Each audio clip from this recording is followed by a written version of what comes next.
Hi everyone. Ngasi mayam gidamakta video amakak semaga puraga laksare video si karigi matang dono harakan adum obiram lagani khangbiram lagani akoi thumbnail la jo akoi safety India da quality safety oba car si karam bano habdune aino je hajar kadori bise ado video sibu akoi hana amta thengnadriba yauragadi video sibu subscribe tawsan biramo amadi like tawsan biramo amadi bell icon rasu press tawbiu aduna adomda aina video upload torko khodimak notification da lakna bagi damakta haurasi ngasi video se amo khoigi hojik si aisu mapan thokpa yadabadagi ai imungda dum video si semjare upai lete mapan thokpa ju yade lockdown lesson gre khoigi mi amta chatpa yadre mapan dasu adua hojik situation je yamna lusalakpa atam amasu oire aduna imungda sum video si semjabane ado mayam su section bio khoigi tangai phadaba leiba kan su tangai phadaba leiba kan da apan thokpa leiraga su mark su soidana opio adomgi mamal yamlaba khoigi punsi haiba tare sibu yamna haidi kitang soiba amadagi hena khudong thiba nang pojuyai aduna hana soidringegi mamangda kitang sexil over haibasina khwaidagi phaba khoigi khongthang ne na haininge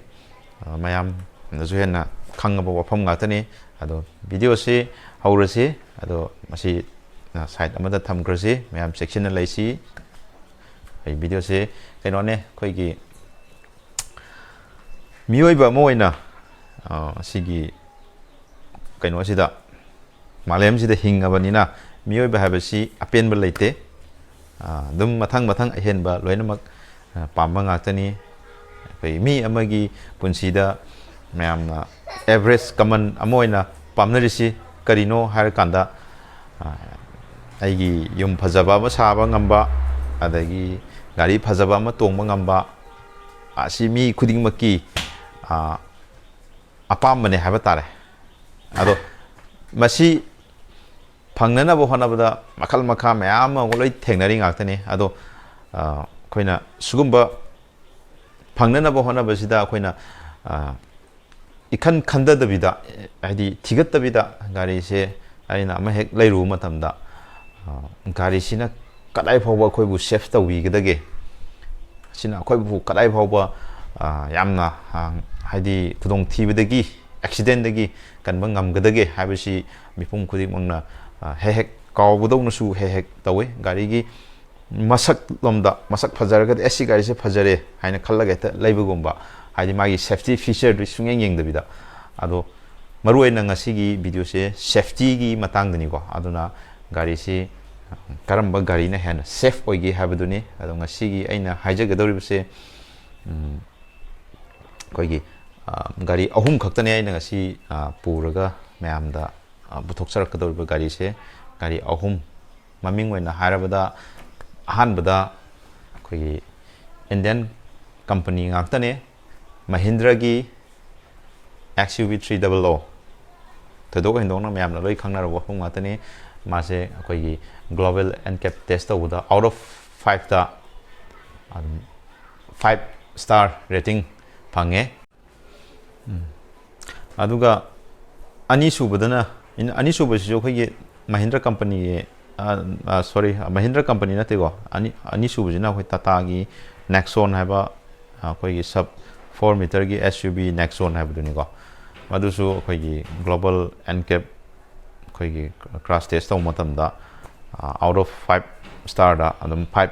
rating 5 star adum score taw ngame aduna masi yamna phaba safety oiba accident thok matamda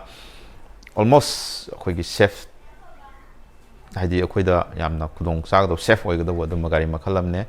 aduga ahum subadaina haningna koigi Tata gi ne siju Tata company ki khoigi hatchback car ne premium hatchback car habitare khoigi Tata gi khoigi Altros ena no wama hojik koi na ma thokiba adugi car makhal dune masi gi car se masu ꯑꯩꯈꯣꯏꯒꯤ out of 5 ꯁ꯭ꯇꯥꯔꯗ ꯃꯥꯁꯨ 5 star score ꯇꯧꯕ ꯉꯝꯕ ꯒꯥꯔꯤ ꯃꯈꯜ ꯑꯃꯅꯤ ꯑꯗꯨꯅ ꯃꯌꯥꯝꯅ ꯆꯦꯛꯁꯤꯟꯕꯤꯒꯗꯕꯁꯤ ꯑꯩꯈꯣꯏꯒꯤ ꯂꯥꯏꯐꯁꯦ ꯁꯝꯅ ꯍꯥꯏꯔꯕꯗ ꯑꯩꯈꯣꯏ ꯄꯨꯟꯁꯤꯁꯤꯅ ꯂꯩꯔꯤꯉꯩꯗꯤ ꯒꯥꯔꯤꯁꯤ ꯃꯈꯜ ꯃꯈꯜ ꯑꯗꯒꯤ ꯃꯈꯜ ꯃꯈꯜ ꯃꯌꯥꯝ ꯑꯃ ꯊꯦꯡꯅꯕ ꯌꯥꯔꯤ ꯅꯠꯇ꯭ꯔꯥ ꯑꯗꯨꯅ ꯑꯩꯈꯣꯏꯒꯤ ꯄꯨꯟꯁꯤꯁꯤꯅ ꯃꯐꯝ ꯃꯔꯥꯡ ꯈꯪꯈꯤꯗꯕ ꯇꯥꯔꯒꯗꯤ ꯃꯤꯟꯁ ꯅꯥꯔꯛ ꯌꯦꯛꯂꯛꯇꯅ ꯑꯗꯒꯤ ꯑꯦꯅꯤ ꯀꯩꯅꯣꯝꯗꯒꯤ ꯑꯦꯛꯁꯤꯗꯦꯟꯗꯒꯤ ꯈꯪꯗꯦ ꯑꯃꯅꯤ ꯈꯪꯗꯦ ꯂꯩꯈꯤꯗꯕ ꯇꯥꯔꯒꯗꯤ ꯑꯩꯈꯣꯏ ꯃꯈꯥ ꯇꯥꯅ ꯑꯃꯨꯛ ꯑꯄꯥꯝꯕ ꯑꯍꯦꯟꯕ ꯃꯌꯥꯝ ꯑꯃ ꯇꯧꯒꯗꯧꯕ ꯃꯌꯥꯝꯗꯣ ꯇꯧꯕ ꯉꯝꯃꯔꯣꯏ ꯑꯗꯨꯅ ꯑꯩꯅ ꯑꯩꯒꯤ ꯁꯥꯏꯠꯇꯒꯤ ꯍꯥꯏꯅꯤꯡꯕꯗꯤ ꯁꯦꯐꯇꯤꯁꯤ ꯐꯥꯔꯁ ꯄ꯭ꯔꯥꯏꯌꯣꯔꯤꯇꯤ ꯑꯣꯏꯅ ꯊꯝꯕꯤꯌꯣ ꯑꯗꯣꯝꯅ ꯀꯥꯔ ꯂꯩꯔꯝꯗꯥꯏꯗ ꯒꯥꯔꯤ ꯂꯩꯔꯝꯗꯥꯏꯗ ꯁꯦꯐꯇꯤ ꯍꯥꯏꯕꯁꯤ ꯃꯌꯥꯝ ꯈꯪꯖꯤꯟꯕꯤꯌꯨ ꯌꯦꯡꯕꯤꯌꯨ ꯁꯦꯐꯇꯤꯗ ꯀꯔꯤ ꯀꯔꯤ ꯗꯔꯀꯥꯔ ꯂꯩ ꯏꯌꯔ ꯕꯦꯒ ꯑꯗꯒꯤ EVD ABS ꯑꯗꯒꯤ ꯑꯩꯈꯣꯏꯒꯤ ꯃꯌꯥꯝ ꯂꯩꯈ꯭रे ꯃꯈꯜ ꯃꯈꯜ ꯑꯗꯣ ꯁꯨꯝꯕ ꯃꯌꯥꯝꯁꯦ ꯃꯌꯥꯝꯁꯤꯡꯁꯨ ꯁꯣꯏꯗꯅ ꯌꯦꯡꯕꯤꯌꯣ ꯃꯌꯥꯝ ꯁ꯭ꯋꯥꯏꯗ ꯁꯨꯝ ꯂꯣꯏꯁꯤꯟꯖꯔꯒꯦ ꯚꯤꯗꯤꯑꯣꯁꯦ ꯑꯗꯣ ꯃꯌꯥꯝ ꯁꯨꯡꯁꯣꯏ ꯁꯣꯏꯗꯅ ꯒꯥꯔꯤ ꯊꯧꯕ ꯃꯇꯝꯗ ꯁꯤꯠ ꯕꯦꯜ ꯐꯥꯕꯤꯌꯣ ꯑꯗꯒꯤ ꯒꯥꯔꯤ ꯃꯆꯥ ꯊꯧꯔꯒꯅ ꯍꯦꯜꯃꯦꯠ ꯁꯣꯏꯗꯅ ꯎꯞꯄꯤꯌꯨ ꯑꯗꯨꯒ ꯀꯥꯎꯔꯣꯏꯗꯕ ꯑꯃꯅ ꯍꯧꯖꯤꯛꯀꯥꯟ ꯌꯥꯝꯅ ꯑꯩꯈꯣꯏꯒꯤ ꯀꯣꯚꯤꯗꯀꯤ ꯂꯥꯏꯅꯥ ꯑꯁꯤꯅ ꯃꯥꯂꯦꯝ ꯄꯨꯝꯕꯗ ꯌꯥꯝꯅ ꯁꯥꯊꯤꯅ ꯑꯩꯈꯣꯏ ꯃꯤꯑꯣꯏꯕꯗ ꯌꯥꯝ ꯁꯥꯊꯤꯅ ꯑꯩꯈꯣꯏꯒꯤ ꯑꯀꯤꯕ ꯐꯪꯅ ꯑꯩꯈꯣꯏꯗ ꯆꯩꯊꯦꯡ ꯑꯃ ꯄꯤꯔꯤꯕꯁꯤ ꯉꯥꯛꯊꯣꯛꯅꯅꯕꯒꯤꯗꯃꯛꯇ ꯑꯩꯈꯣꯏ COVID-19ꯒꯤ ꯃꯍꯤꯛꯁꯤꯕꯨ ꯑꯩꯈꯣꯏꯒꯤ ꯁꯩꯗꯥꯡꯐꯝ ꯂꯧꯔꯤꯕ ꯑꯩꯈꯣꯏꯒꯤ ꯃꯤꯑꯣꯏꯕꯒꯤ ꯍꯛꯆꯥꯡ ꯍꯥꯏꯕ ꯇꯥꯔꯦ ꯍꯛꯆꯥꯡꯁꯤꯗ ꯈꯛꯇꯅꯦ ꯃꯈꯣꯏꯅ ꯑꯌꯥꯝꯕ ꯑꯩꯈꯣꯏꯒꯤ ꯑꯗꯨꯝ ꯀꯩꯅꯣ ꯇꯧꯔ ꯍꯤꯡꯉꯒ ꯂꯩꯔꯤꯕꯁꯦ ꯍꯤꯡꯉꯒ ꯂꯩꯕ ꯉꯝꯃꯤꯕꯁꯦ ꯁꯤꯅꯅꯤ ꯑꯩꯈꯣꯏꯅ ꯃꯊꯪ ꯃꯊꯪ ꯑꯗꯨꯝ step by step first wave second wave third wave ꯍꯥꯏꯅ ꯃꯊꯪ ꯃꯊꯪ ꯁꯨꯝ ꯂꯥꯛꯏꯁꯤ ꯌꯥꯔꯤꯃꯈꯩꯗꯤ ꯑꯩꯈꯣꯏ ꯃꯈꯣꯏꯒꯤ ꯂꯩꯐꯝ ꯄꯤꯔꯣꯏꯁꯤ ꯂꯩꯐꯝ ꯄꯤꯔꯣꯏꯒꯦ ꯍꯥꯏꯔꯕꯗꯤ ꯑꯩꯈꯣꯏ ꯆꯪꯍꯟꯗꯕ ꯇꯥꯕ ꯃꯍꯤꯛꯁꯤ ꯍꯛꯆꯥꯡꯗ ꯁꯤ ꯍꯥꯏꯔꯒ ꯂꯣꯏꯁꯤꯟꯖꯔꯒꯦ ꯃꯥꯛꯁ ꯎꯞꯄ ꯀꯥꯎꯕꯤꯒꯅꯨ ꯃꯔꯨꯑꯣꯏꯅ